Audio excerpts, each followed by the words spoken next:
माननीय लालू प्रसाद यादव जी, माननीय तेजस्वी प्रसाद यादव जी, माननीय नीतीश जी का जो सोच है कि जो वर्ग समाज के धारा से काफ़ी दूर है उसको हम कैसे समाज के मुख्य धारा में लाएं। जब से कल से जाति आंकड़ा हुआ है, तमाम एनडीए के नेता, तमाम भारतीय जनता पार्टी के नेता के होश उड़ गए। नमस्कार, मेरा नाम प्रिंस मिश्रा है और आप एक न्यूज़ 24 देख रहे हैं। अभी हम लोग जो है आरजेडी के प्रदेश कार्यालय में हैं और हमारे साथ बात करने के लिए आरजेडी के प्रधान महासचिव रणविजय साहू हैं। सर, कल जो है एक सुशील मोदी ने बयान जारी किया था कि ये जो जातिगत जनगणना की कराई गई थी, तो कह रहे हैं कि वो भाजपा कराई है और झूठे का जो है आरजेडी और कांग्रेस अपना क्रेडिट लेने की होड़ मचा रही है। तो क्या लग रहा है आपको?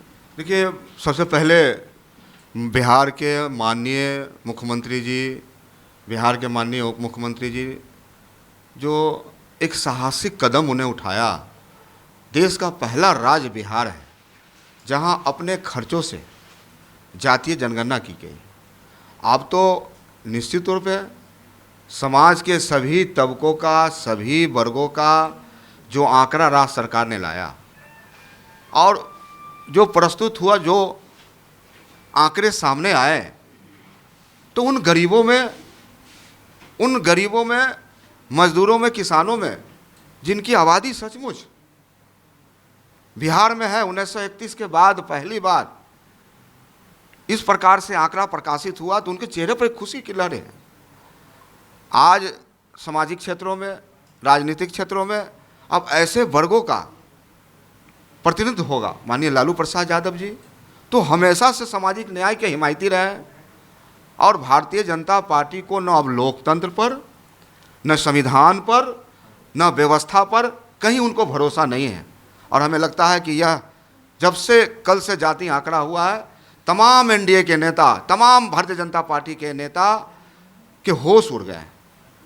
क्योंकि आखिर कौन लोग हैं जो भारतीय जनता पार्टी और एनडीए को चलाने का काम कर रहे हैं, आरएसएस के इशारे पर काम कर रहे हैं, इस लोकतंत्र उसको चकनाचूर कर रहे हैं, कहीं धर्म के नाम पर, कभी मंदिर के नाम पर, कभी मस्जिद के नाम पर राजनीति कर रहे हैं।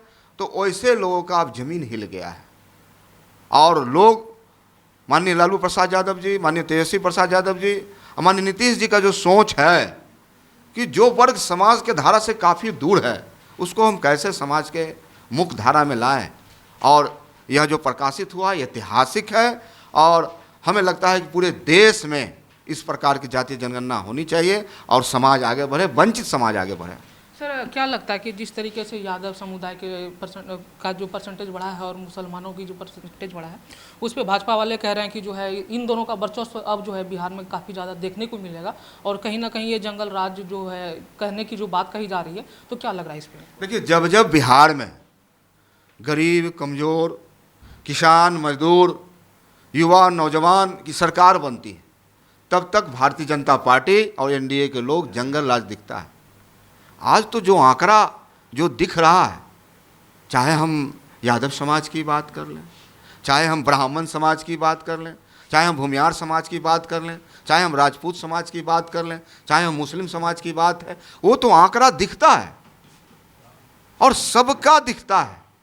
और हमें लगता है कि भारतीय जनता पार्टी के तमाम नेता का जो चश्मा है, वो जो देखने का चश्मा है, वह ठीक से दिख नहीं रहा। हमें लगता है उनको आंख के इलाज कराने की आवश्यकता है, जरूरी है। और इसीलिए सुशील कुमार मोदी जी अनाप शनाप बयान दे रहे हैं। अब उनकी तो पोल खुल चुकी है। लोहिया जी ने कहा था जिसकी जितनी आबादी उसकी उतनी हिस्सेदारी। अब तो हिस्सेदारी देने की बात हो रही है। अब हिस्सेदारी मिलेगा उन गरीब वंचित को। तो ऐसे लोगों का कलेजा फट रहा है, छाती फट रही है कि अब हमारा क्या होगा। तो निश्चित रूप से बापू ने जो सपना देखा था इस देश के लिए, इस मुल्क के लिए, और उसका सपना अगर इस बिहार में और देश में पूरा करने का काम किया, तो माननीय महागठबंधन की सरकार, इंडिया जो विपक्ष बना है वो, और माननीय लालू प्रसाद यादव जी लगातार इस सपना को पूरा कर रहे हैं। सर, हम आखिरी सवाल लेंगे कि जिस तरीके से उपेंद्र कुशवाहा बोल रहे थे कि ये जो जातिगत जनगणना कराई गई है, हम लोगों से जो है सुझाव या हम लोगों से बातचीत नहीं की गई है, तो इस पर क्या लग रहा है कि उन लोगों से भी सुझाव लेना चाहिए क्या?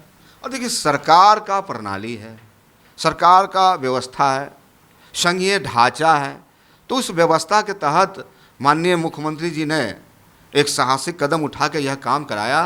तो हमें लगता है कि सरकार की अपनी व्यवस्था है, अन्य नेताओं से माननीय मुख्यमंत्री जी ने सर्वदलीय बैठक बुलाई थी और सर्वदलीय बैठक पारित करके माननीय प्रधानमंत्री जी के पास मिलने का काम हुआ था। भाजपा तो हमेशा से छाती पीटने का काम किया। आपको याद होगा कि जब जातीय जनगणना हो रहा था तो उत्तर प्रदेश के गाजियाबाद का एक व्यक्ति ने केस करने का काम किया, पटना हाई कोर्ट में याचिका दायर किया, और जब यहाँ मुंह के खानी पड़ी तो सर्वोच्च न्यायालय जाने का काम हुआ। तो भाजपा तो हमेशा से इस जातीय जनगणना को रोकना चाह रही थी और उनकी पोल खुल चुकी है अब जनता के बीच। अब 2024 सामने है, अब जनता तो खोज रही है उनको। ये थे हमारे साथ रणविजय साहू, जो कि आरजेडी के प्रदेश प्रधान महासचिव हैं। और ऐसे ही तमाम खबरों के लिए हमारे साथ बने रहिए, देखते रहिए News 24। सहयोगी जैकी के साथ प्रिंस मिश्रा, पटना।